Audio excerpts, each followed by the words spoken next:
I met Noam through a site called Couchsurfing.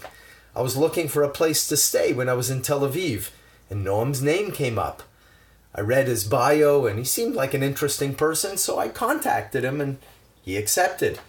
Now, you might wonder why he might open up his apartment to a stranger. Well, that's just the kind of guy he was. Incredibly generous, super helpful, fun to be around, smart, and always up for adventure. He messaged me to say I could get the key at the cafe the next door. About 20 minutes after I got there, Noam flew into his apartment, said hello, how are you?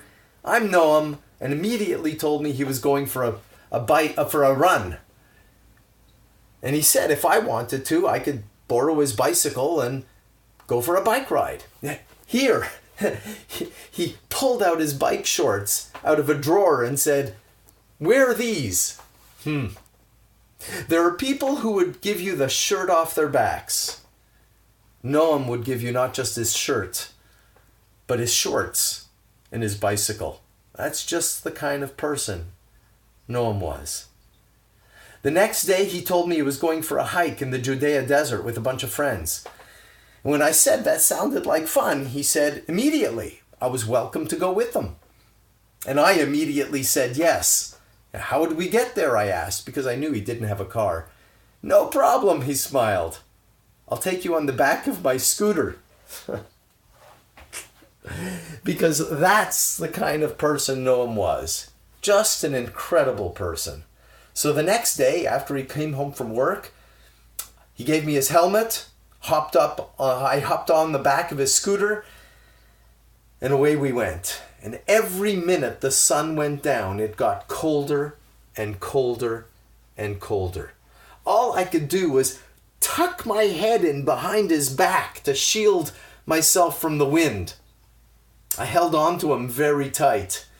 I wasn't used to the drivers in Israel, so I held on really tight.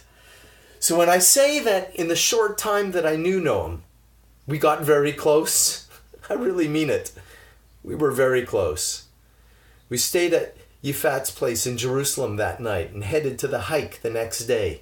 It was a long day, during which I watched Noam guide, teach, support, and joke with everyone. It was truly one of the best days of my life. We stayed in touch by email and on Facebook.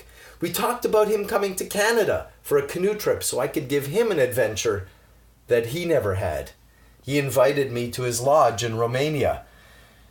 And then I read that he passed away trying to save someone's life. My heart sank, but it didn't surprise me because that's the kind of person Noam was. We love you, Noam.